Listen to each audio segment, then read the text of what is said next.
No. Recording in progress.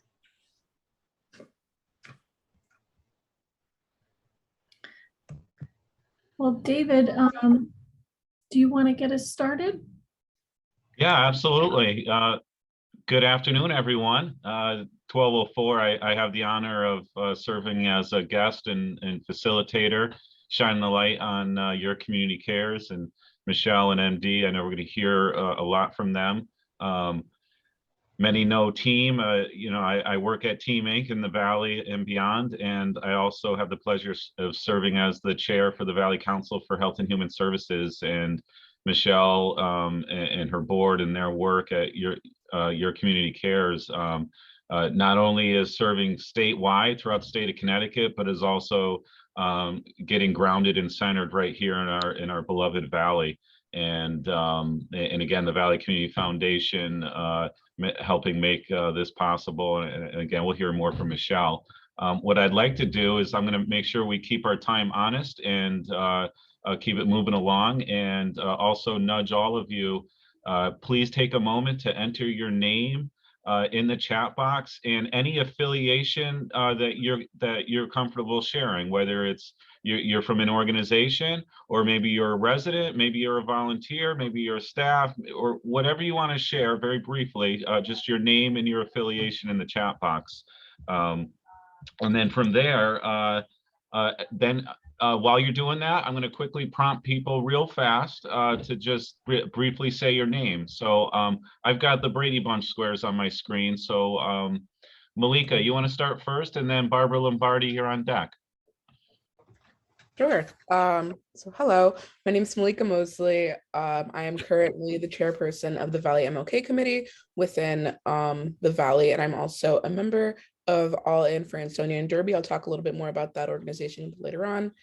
And I guess I'm also a student at the University of Hartford, double majoring in marketing and management. So that's me. Great. Thank you, Malika. And for those just jumping on, please take a moment to write your name and affiliation in the chat box. And you haven't missed anything. We're just doing introductions. Barbara Lombardi, please. Thank you. Good morning, everybody. Good afternoon. I'm Barbara Lombardi. I am retired from BH Care, where I've been a crisis counselor for 17 years. My most recent affiliation is with Team. I'm an active volunteer with Team and do some outreach calls, as well as calls for various holidays where the fire department or the Knights of Columbus are able to deliver food for Easter, Christmas, Thanksgiving, etc. So I also serve on the board of our health department, and I am a member of the Lions Club, and am now also involved with VCF in their index, Valley Index program. So it does keep me busy, and Thank you. I'm here. Thank you, Barbara. And I know Barbara very well, a champion at Team and beyond. She only shared about 10% of her resume right there. So I'm going to challenge all of you, because we are close to 30 people. If you can keep it under 10 seconds and share one thing about yourself or just your affiliation, whatever you're comfortable doing. And I'm going to go to Janice Butterfield, please. And you're on mute, Janice. I do that all the time, no worries. I'm working with Michelle. Great. Thank you. And Tina Prince, please. Yes, I work with Michelle also. Great. Liz Holcomb and Shay Roscoe on deck. Liz Holcomb, Spooner House. We operate a homeless shelter and a food bank based out of Shelton, serving the Valley. Thank you, Liz. Shay. Shay Roscoe, CEO of the Boys and Girls Club. Karen, please, and then Preston on deck.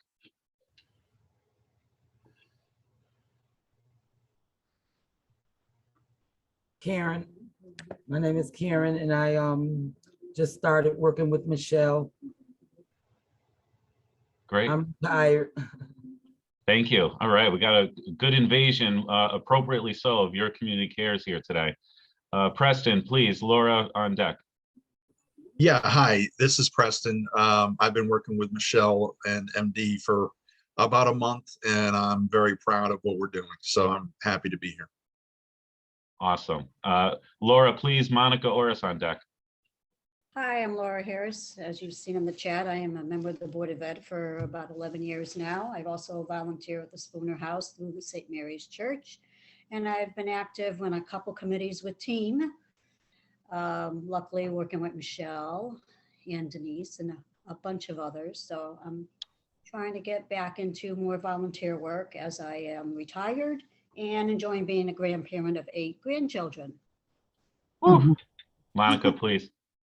Hi, everyone. Monica Oris, Director of Population Health at Griffin, and I'll be sharing some information about community connections a little later on in the program. So thanks for having me.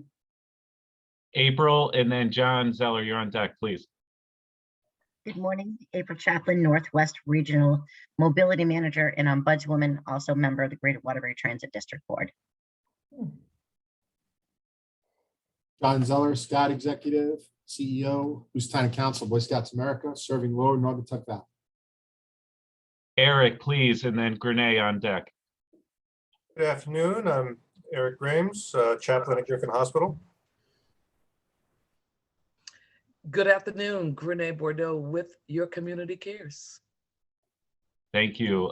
Chief Williams, Meg on deck, please.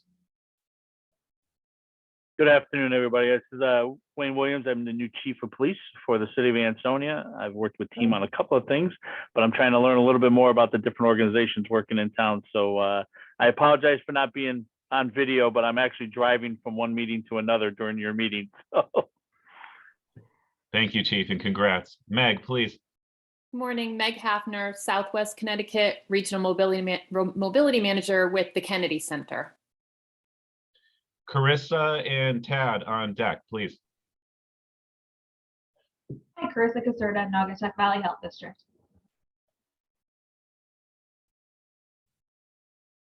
Thank you, Carissa. Tad Dooney, please.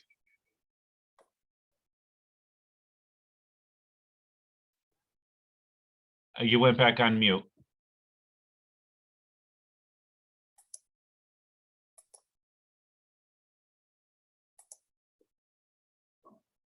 We're not hearing you, but when you're ready, just chime in. Just try and test the mic because it was not coming through. Christine, please. Lori on deck.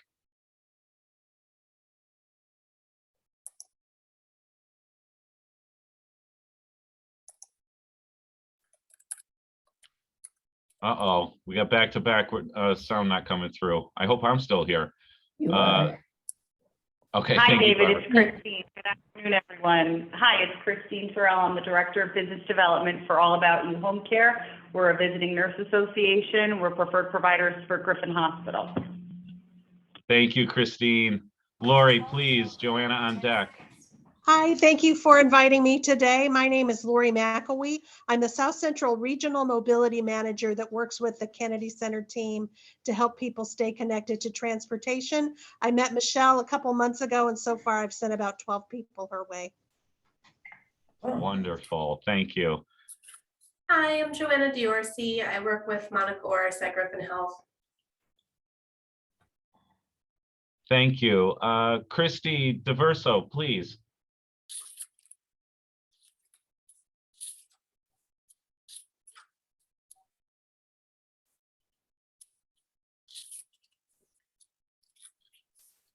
All right, the sound's not coming through, but now what I'd like to do, because the box has moved on me a little bit and I know I missed a few. So at this time, if you did not get to share your name and affiliation, please do so.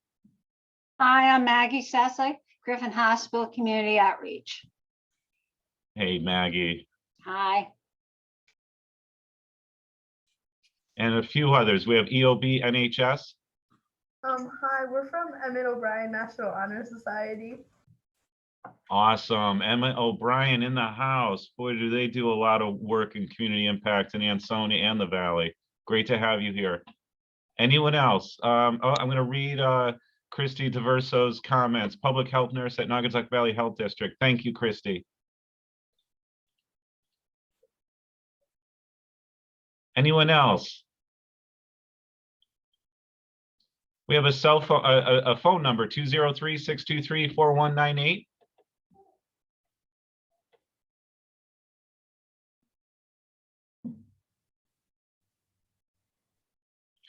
Okay, Michelle, I'm going to turn it back to you. Again, we're really excited.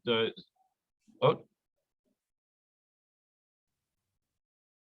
I know we just love Zoom. We just want to do Zoom forever, don't we? We just love this pixelation on the screen. Michelle, I'm going to turn it back over to you again. We're really excited to shine the light on your community cares between now and 1 o'clock. Michelle, please. Great, thanks, David. And thanks for so many of you sharing your time with us today. And we're here today because the Valley Community Foundation granted us some funding to be able to get started in the Valley. So we're really excited to be able to launch to help support more individuals. And that's what we're going to be explaining today. And we're happy to have David and Monica and Malika be our guest speakers, and they'll share a little bit more information about what they're doing in the Valley, which we'll hear in just a little bit. And I think Val will be coming in, so we'll watch for that, David, from the Valley Community Foundation. If we see her, we should let her in as we're going. So today we're going to give you a little bit more information on our website and how we do what we do. Because some of you might know what your community cares is, and some of you might be trying to still understand how you can use our website to better support people across the Valley. So when we talk about the Valley, the towns that we have funding in are Ansonia, Derby, Shelton, Seymour, and Oxford. So those are the towns where we're looking for referrals for older adults and people with disabilities, and looking for volunteers. Here's Val now. So we're looking for people that want to volunteer, and then we're looking for people that need help across the Valley. And again, my name is Michelle Puzo, the president and co-founder of Your Community Cares. And I'm MD Birmingham, also co-founder of Your Community Cares. And this idea basically came to me as I was traveling around being a physical therapist over the last 20-something years. We don't have to get down to the specifics, but all of that time being in people's houses, recognizing the complexity of aging. And I just realized that there had to be a way to get more support into homes at no charge, because people that are low income or moderate income, and this was all before COVID and before, the booming problems that have really cascaded the complexity of all of this over the last couple of years. But prior to that, I went to MD and I said, how can we better support people at home? And that's where we decided to develop this website, yourcommunitycares.org. And that was our solution for trying to connect residents to their neighbors, people that could help them. So we created the website, yourcommunitycares.org, and that's where people can go to sign up that want to be a volunteer over the age of 15. So age 15 to 17. We wanted students in high school to get community service hours, and that's where people in the National Honor Society, thanks guys for being here today and hearing more. There's just so many ways that people can get involved. Church groups, people that are retired, anybody over the age of 15 can get involved. And it's so important right now. We know, being on a call yesterday with Val and Barbara and others that are really trying to look at the data to understand what's happening in the Valley. And it's more and more complex every day. There's such a need for the inclusion in all of these towns. People that are over the age of 18 that have some type of disability, whether that's asthma or COPD, or they had an amputation, they're blind, whatever it is, that's what we're trying to support. People that have disabilities and people that are over the age of 70 in any of these communities. So those are the towns, again, Ansonia, Seymour, Oxford, Shelton, and Derby. Those are the ones that we're looking for these referrals for. And that's to benefit, get neighbors to help neighbors. It's a really simple idea, but the average person doesn't always realize that people over the age of 65 are booming. There's more older people in the world than younger people. It's just amazing when you're looking at the numbers. And we look at and try to plan for the next 5 to 10 years, volunteer support is going to be so vital because there's less people in the workforce. So in order to help maintain this demographic of people stay independent at home, that's where we're looking for volunteer support. You know, I remember when I was a kid, my grandparents were Masons or Eastern Star. My aunts and uncles were Elks or in the Lions Club. There were many, many service organizations that they were involved in. And this is a different way of volunteering, but it's the same type of idea that you're going to volunteer to help support someone directly in their home. It's a little bit different, but the idea is the same, that we're going to help build communities and make them stronger. And that's really our goal. Because this is my grandmother, she lived to 99. If you had grandparents that aged and you took care of them, then you understand the complexity of maintaining their life in a very fulfilling way. And that's what we tried to do with her. And after she passed, I think it was the same month that we developed Your Community Cares after she passed, because I realized I had to do something more than just be a physical therapist. And that's why I started the organization. So again, we've grown over the last 3 years. We're in over 125 towns across the state. We have about 1,000 users of the website. And those users are either volunteers that want to help or the community members that need the help. And there's different types of signups. So if you're a church group or you're a high school and you want to sign up as a group of volunteers to do group activities, so you want to go clean up yards together, or you want to do anything in a group, that's where you can become a partner. Or if you are a senior center and you want to sign up a group of individuals that don't have the internet or don't have the technology at home, you can do that by becoming a partner. Or you can sign up by being an individual volunteer or an individual person that needs help. So we've expanded our website over the last 3 years due to COVID, including this idea of a partner to take out the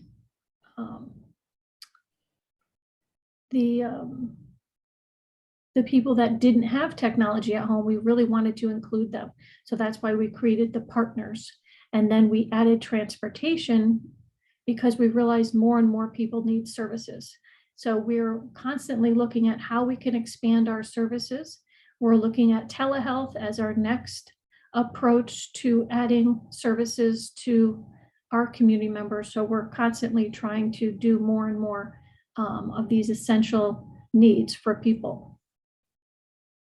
And our volunteers are going out every day to do different things. Right now, a lot of people are asking for yard work. People are asking for, some help around the house or transportation to a medical appointment.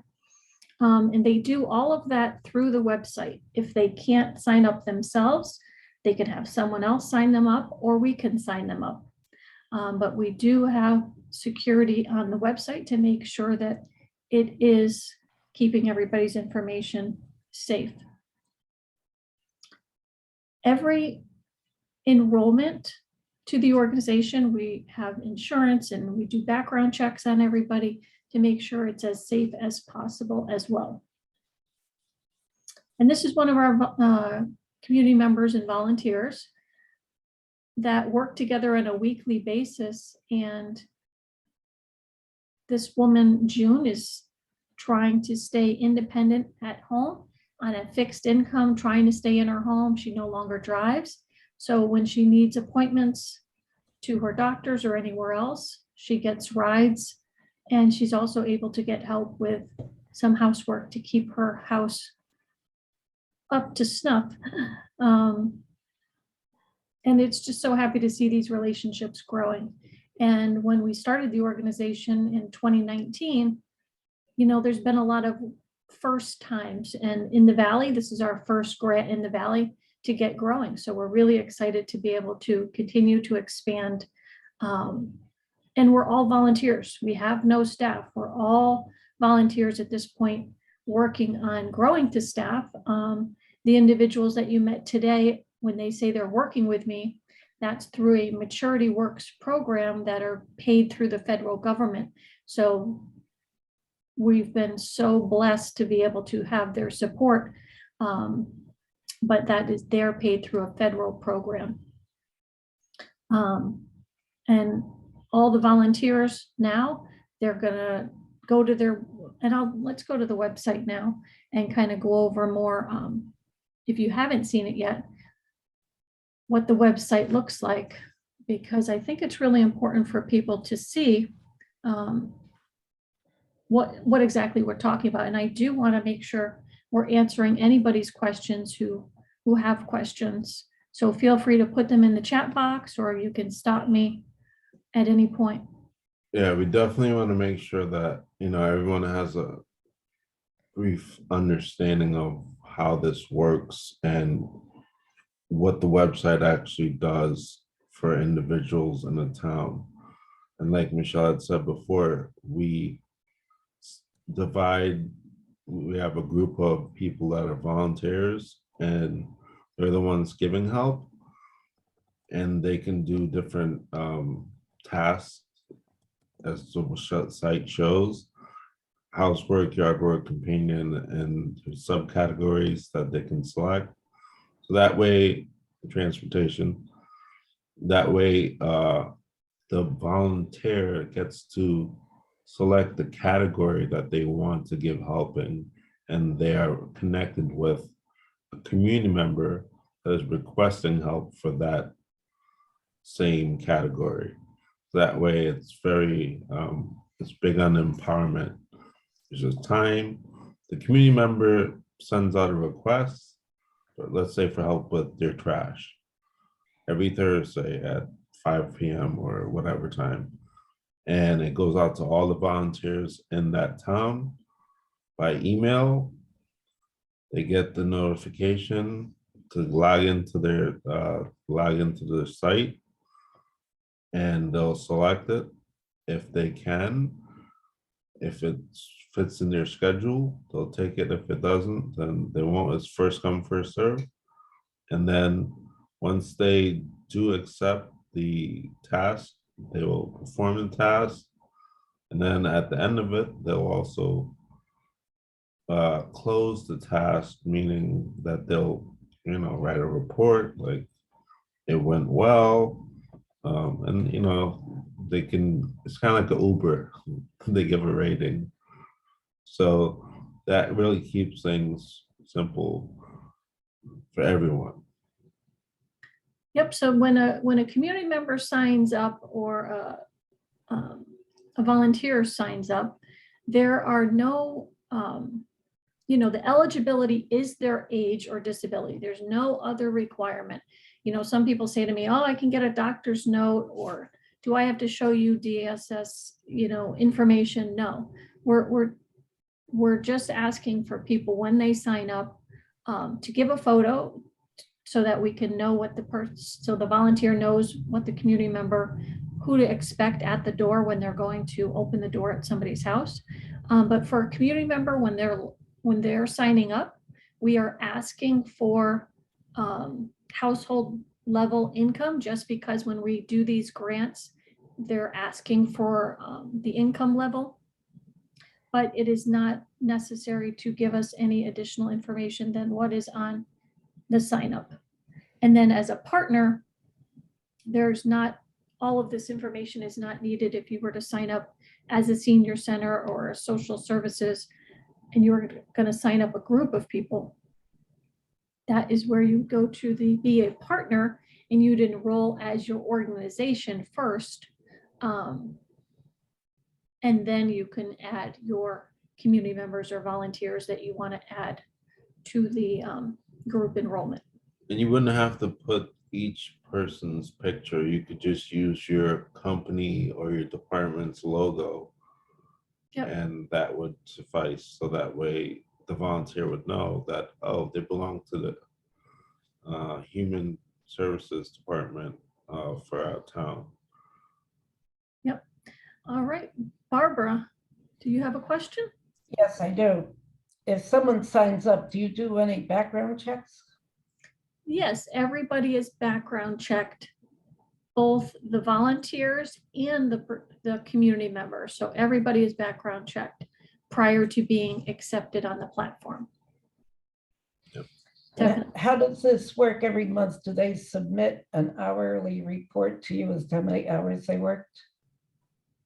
Nope. So when it's scheduled, it is set for an hour. And then the community member, when they go to close it, they can put in additional time. If the person was there for 3 hours, they would put from, 1 to 4. They would fill out the form and put in the amount of hours. Who would fill out the form? The community member, the person that's requesting help. After it's over, they will then, it's just a very short form on the computer that basically puts in the rating and testimonial of the volunteer and then puts the hours that the person was there. Okay. Okay. So that it's documented how many hours.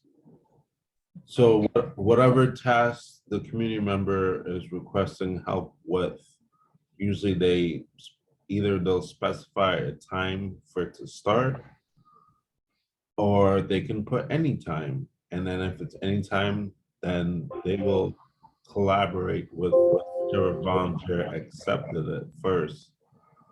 And that's how they'll know, okay, John's showing up at 3 p.m. today to help with vacuuming or something. So what we are is we're the website to connect volunteers and community members. And then we've set up the website to be automatic so that the community member puts in the request, the volunteer accepts it. They all have a portal. That's where they're going to sign in and accept deeds. And then all the scheduling gets done there. And then the two parties work out the details. So if it's you needed groceries picked up or you needed whatever it is, the two parties are going to then connect and get each other's phone number, and then they can figure out the details. It's grown to a point where it's obviously a lot of people on the platform now. So we're asking people to go to their profile, call us if they need us, but the idea is to try to get people to use the website and get familiar with it so that they feel comfortable with it and they're able to, schedule things ahead of time, trying to give the volunteers at least a week's notice if possible, so that they can get their schedules fit. That doesn't always happen. People need things sooner, but if you know you're going to have appointments in the future, you can always schedule it in the future. So that we can have enough volunteer time. And that's really crucial. I just, I don't know if the average person realizes how important it is to give back and get involved in your communities. And I know a lot of you understand what's happening, especially being in healthcare and being in the nonprofits, and we better understand what's happening in these towns. But a lot of people don't understand the complexities of older adults, and more people are going homeless. The suicide rate is going up. I mean, it's just really a sad, very tough time. So just encouraging people to give back as much as they can, and we're just one way to do that. And I have a question. yeah, Is this up and running now? yeah, Okay. yeah, we've been up and running for 3 years. We're now focusing on the towns that we've received funding in.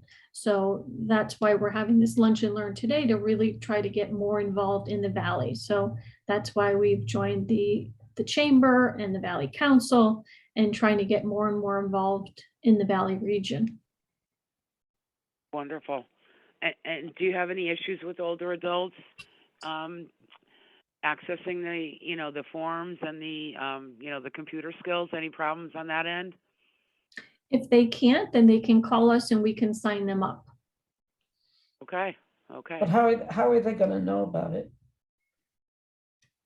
So we're trying to get the word out through folks like you. That's where we're trying to get into newsletters, going to events in the Valley. Different word of mouth, whether it's churches, even it could be restaurants or things of that nature. Yeah, we're trying. And Michelle, if people here today and other organizations, I mean, you and MD did a wonderful job meeting, with multiple layers at Team Inc.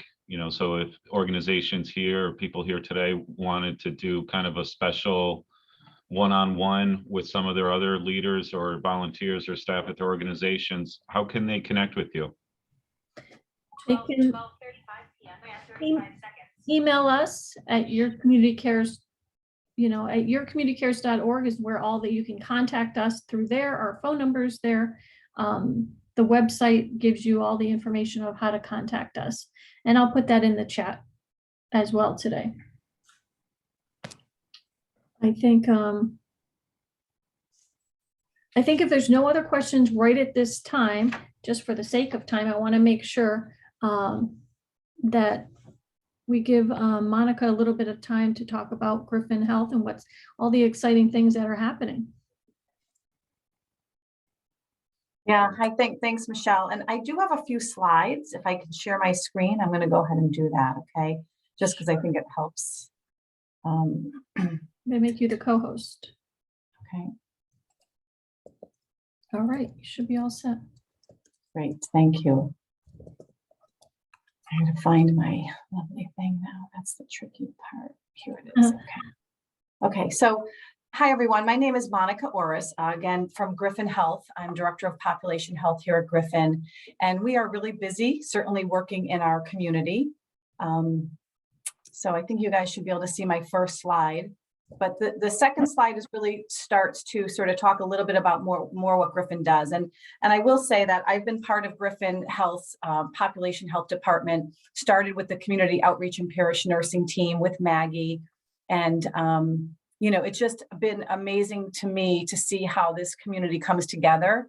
And I do know that working with Michelle and your community's care will really fill a gap that many of us probably are facing with folks that don't really qualify for maybe home care services, which do have some specific home care requirements. They might not have the dollars to pay privately for services like homemaking or home health aides. So I think having some of these services would really fill the gap. So I'm so excited that Michelle and MD have taken this on. I think it's going to be really helpful to some of our communities. I'm trying to keep him in the loop with a little something. bit about Griffin. Griffin is a 160-bed community hospital right in Derby. Most everyone in the Valley knows about Griffin. We are we're just a really involved health system and really do take care of our community. I put this quote up because I felt that it was just really touching, and I think it really does sort of probably speak to what we're trying to do here. But community is much more than belonging to something. It's about doing something together that makes belonging matter. And I think some of the folks that we've probably seen, before the pandemic, but certainly after the pandemic, need us more than ever. I did list just a few of the areas that Griffin Health has sort of been involved with community over the years. Certainly, we do a lot around chronic disease management and preventative programs. We work with substance abuse disorders. We've had some initiatives around childhood obesity prevention, community-based programming in our school, which was called Vitals. That was something that just to, again, target some young adults and how to get them to understand nutrition and to get them to consider, healthier options. We have lung cancer screening programs and smoking cessation programs, asthma prevention, healthy homes. We have actually gone out to patients' homes, community members' homes, to see if there's environmental factors that could be interfering with their lung condition and giving them some suggestions that they could do. We have a mobile resource van. Maggie and Carrie and Mary are our nurses that typically drive that 32-foot RV around the valley, visiting senior centers, health fairs, housing complexes, for BP screenings, for blood pressure screenings, but also for other screenings, A1C. We work with a lot of different organizations that are on the call today. Lions Club, we go out and do A1Cs to try to screen for folks that might have diabetes or pre-diabetes that puts them at risk for, vision issues. So we also have someone trained in choices so that they could help guide folks if they're having issues with health insurance. We do a lot of community referrals through Unite Us, and we have implemented a community health worker as of the fall of 2021, Maria Orta, and she's been super busy making referrals through Unite Us, addressing social needs. And then I just listed a few of the specific initiatives that our community outreach and Valley Parish nurses do, providing outreach activities to community members, health screenings, like I mentioned, disease management. We have a volunteer faith community group of nurses that work at different faith communities around the valley. And it's a way for us to promote community initiatives to them, so then they could take that information and spread it amongst their community. So it's another great way for us to provide education and, healthy topics to those folks. We also have Safe Kids of Greater Naugatuck Valley. It's a coalition that provides hospitality, medical facilities that educate children and adults on various health and safety resources. That's Kathy Kellett. You guys might know her. She's in the community outreach team. She is also, during COVID, she did a lot of pivoting because a lot of the schools closed and didn't want some extra visitors in the schools. So she started visiting some of our new parents at the childbirth center and was able to educate new moms and grandparents on safe sleep practices, first aid, and also her child passenger safety, providing those one-on-one education to new moms. They love it. And she's still doing child passenger safety clinics twice a month at Griffin at our office. So that's just one thing. And then I forgot, I know Maggie's on here, but I certainly wanted to also explain that Maggie does a lot of breast wellness and connects some folks who haven't had mammograms, have trouble getting transportation. We sort of connect them to get that really important screening. So that's just another one of our community outreach. And then I mentioned our community health worker. Maria's been really busy getting community members and patients to community organizations. Team is one of them for assistance. She gets referrals from all sorts of areas. Some come from our parish nurses, some come from our providers, some come from our patients after we call them when they're discharged from the hospital to see if they have any needs. So we're trying to access and address social needs in many ways. We also have spiritual care. I'm so glad that Eric Gramps is here because he's been instrumental in helping us organize home visits to our community members or to patients when they're discharged. Our spiritual care folks have really been fabulous in collaborating with our clients, some of our non-medical discipline, and helping us figure out what those patients need. Our spiritual care folks are expert listeners, and sometimes we just need to listen to see what our patients need, and they help us decipher what those needs are, and oftentimes connect to our team, our community health worker, our community outreach nurses to get them a little bit more care coordination. And currently we are working on the community health needs assessment. 2022 to 2024 is the next cycle. We are creating a really innovative survey that we want to share with community members to actually ask you all and community members what matters most. And that survey should be coming out in the next couple of weeks. So stay tuned. We'll make sure that the folks on this call have access to getting that as well. And then lastly, I'm just going to share a little bit about Unite Us. Unite Us is the social referral platform that connects members to services in a responsive platform, and it closes the loop to vulnerable patients. And I use this example, but I'm a nurse. I did home care for 25 years, mostly in inner city Hartford, but also in New Haven area and various towns around those areas. When there was a patient that needed housing or food, we would give them a phone number to call. And that was it. We just relied on that person to call the food pantry or the housing, Section 8 housing or social service department to get those services. And we never really knew if they were able to follow up and get the care that they need. So Unite Us is one of a few different social referral platforms that you'll be hearing more about if you haven't already. And it does help us refer folks. And then we find out if Griffin makes a referral to one of our community-based organizations, we could then see that that person did in fact get the services they needed, which is really helpful the next time they come into the hospital or the next time we call them. So that's a really great resource. We've been using it since 2019. Many different organizations are using it. And I did add a couple of just screenshots here. Certainly this slide, the first box shows all the different community-based organizations that we refer to and that are getting referrals. So New Opportunities team is like the number 2 referral getter. That's why we're keeping David and his team super busy and really appreciate all of our community-based helping us take care of our community members, because as you all know, it takes a village to take care of some of these complex members. And this other slide down here talks a little bit more about the numbers and how many referrals are coming to these organizations. And it's really important to collect this data because we're hoping that not only the state, but the federal agencies are recognizing that we need to do a better job managing our patients' social needs, because if they are managed well, then they could be healthier. But if they're more worried about losing their home or not having enough money to pay for food, they're not going to be able to pay attention to some of those other needs that they have, like their health needs or paying for their medications. And I think that's why having another service like your community cares is going to really help us manage our patients in other ways to support them.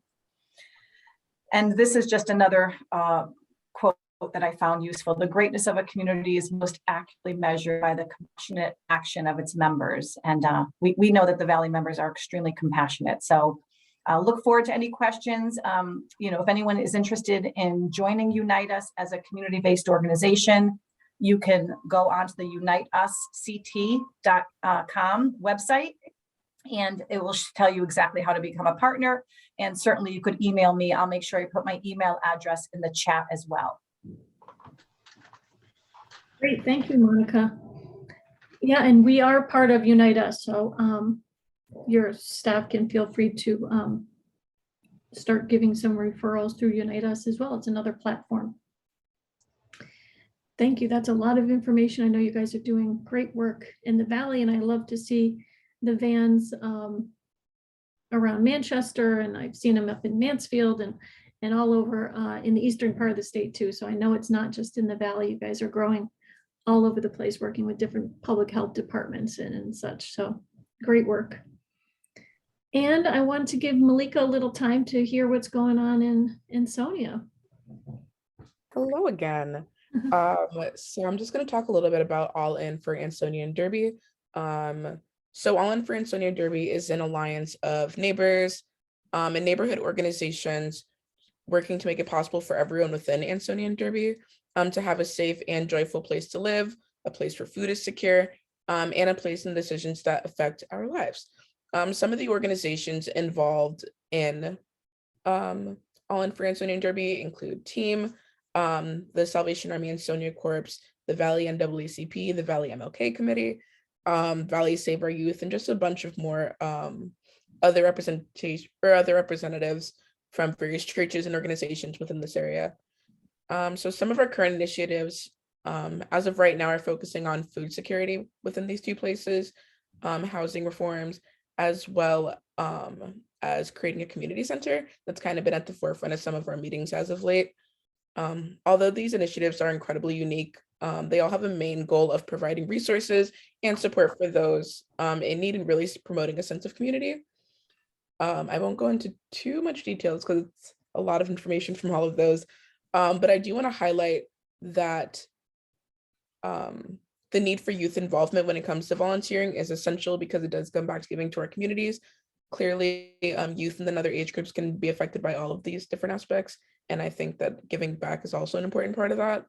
When you think about a community center, you tend to think about youth or what a community center provides for them. And talking about the development of this, something that stood out to me was the idea of implementing a system that not only gives back to people, but gives back to the community as well.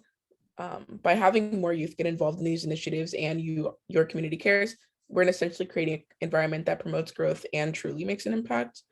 Speaking as someone who's a young adult, and I've done a pretty good amount of volunteering over the past couple of years, getting involved in these initiatives is not only a benefit to our community, but it does allow for a lot of individual growth. Getting involved in your community cares and doing outreach work is a great learning experience and a great way to make meaningful connections. So I truly urge all of you and some of the youth on the call, as well as the youth in your lives and organizations, to get involved and really take the initiatives to get involved in your communities. And your community cares is a great way to do that. I know that was kind of brief, so I'd be happy to answer any questions about All In for Ansonia Derby or go into details about some of the initiatives if time allows. Great, thank you. And I wanted to also mention that you have recently become an advisor to the organization. So she will be really working with the youth going into the next school year, trying to really highlight the great things that high school students are doing. And I think that's really important, as many students have been struggling. She's really going to help us better support high school students in getting the word out about what great things are happening across Connecticut at different high schools. So I'm looking forward to starting that project in the summertime. So thank you, Malika. Does anyone have any questions for Malika or Monica? Or David? I don't know if David, if you had any other notes you wanted to provide about teams or anything new that's going on? No, I think Malika and you, Michelle, and Monica covered it very well. As I was listening to Malika, I'll show a piece here. Part of what Malika and many others on the All In movement have been doing, and as you heard it straight from Malika, a place to live, food security, and meaningful involvement. And to Michelle's point, your community cares is a great way to get meaningfully involved and to meet new people, whether you want to get getting you civically engaged in volunteering or other people's. And the other thing I will highlight is, as Michelle was speaking to about our changing valley, for us at Team as a nonprofit, strategically based on our community needs assessment, pre-pandemic, into the pandemic, and most of you know Team on this call. We helped a little over 15,000 people in the last year alone. Never went home, obviously. We were deemed essential in the front line. These were the major headliners on addressing socioeconomic and health impacts to our Valley region. But what I want to underscore to Michelle's point is the rapid growth in the elderly population. Connecticut is definitely a headliner for the country, and as you look at the Valley region is actually rapidly outpacing the state of Connecticut. And so we can only do this by working together. We are stronger together. We need all hands on deck to be responsive to the needs of our older adults, as well as how we harness their assets, the wisdom and the expertise and experiences that older adults and seniors bring to the work. And so there's very few on the list, and your community cares is one of those, where getting meaningfully engaged and involved with the work of your community cares can really help make a meaningful difference, along with others like a Team, obviously, and Griffin Health that you heard from today, and the All In movement that Malika spoke to. And then the last thing I'll underscore to Michelle's point is what the data is telling us about. Households are increasingly becoming more and more under-resourced.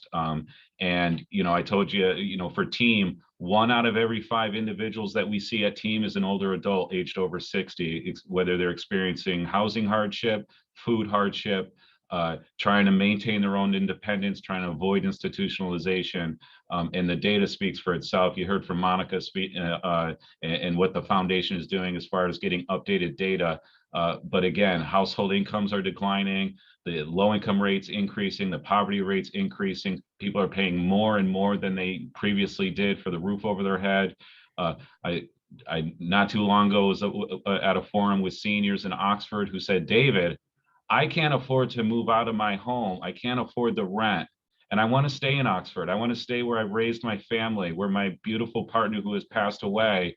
We grew up and it was a wonderful experience here. And I can't afford to move out of my own oversized house as a single 79-year-old woman. And that's a problem. And so how we can all work together and and connect the dots through the work of Your Community Cares is why we're trying to shine the light on the different organizations and do this type of lunch and learn. So if you haven't already, I really strongly encourage you to, put your email in the box, and Michelle and MD will get back to you. I put their website in there as well. Please reach out to them and showcase the work you're doing. There's a lot of beautiful grassroots organizations and nonprofits throughout the Valley. And the more we connect the dots, and Emmett O'Brien, I know will amplify the message around youth engagement and what Malika said. And so from there, I think in closing remarks, I'm going to pass it back over to you, Michelle, with the last 5 minutes. Great. Thank you, David. Appreciate it. And, just to reiterate, how we integrate into towns, we have what's called the Community Assistance Team, and that's where we connect with the Human Services Department because they know their population of community members that would need help the best. So that's the people requesting the help. Then we also work with police departments for the the volunteer side of things. And they have auxiliary volunteers. They do awareness training, and they are complementary to the Human Service Department.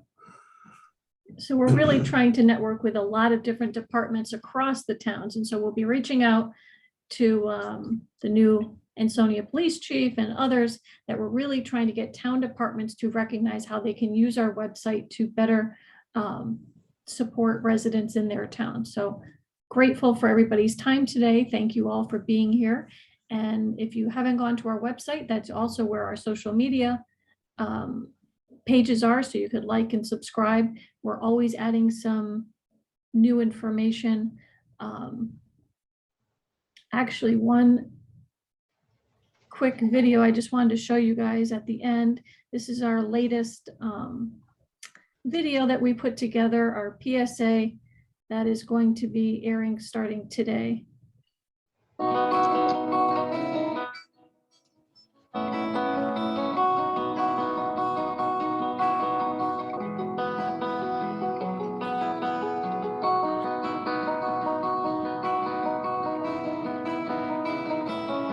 There are many older adults and people with physical disabilities who need help to remain independent at home.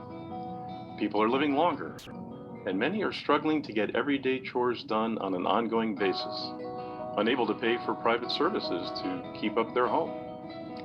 Your Community Cares is a no-cost solution for our participants, where neighbors help their neighbors in every town so they can age in place at home. The need for this solution is great. And with fewer people in the workforce, neighbors will need to rely on free volunteer support in their neighborhood. People are not seen because they are behind closed doors. For those in the aging and disabled community that may be unwilling to ask for help, the message would include, everyone needs help sometimes, and it's okay to ask for help. Acts of kindness are needed in every town. We are online at yourcommunitycares.org, where we have additional information about the benefits of helping someone in your town. So I wanted to show that to you guys today, just as these types of videos that we're putting together, really trying to highlight that companionship is such a big part of this, what people are struggling with, all types of mental health issues right now, and you can become a companion for someone in your local area. So that's, we'll be on our social media, and we're really just trying to highlight the filling in these gaps, as Monica said, is what we're all about. So I'd love to hear from all of you. If you have more questions and information, we'll definitely be in touch after today's call. So thank you for joining us. Appreciate it. Okay, thank you. You guys all have a great rest of your day. Bye, everyone. too. Thank you. Bye now.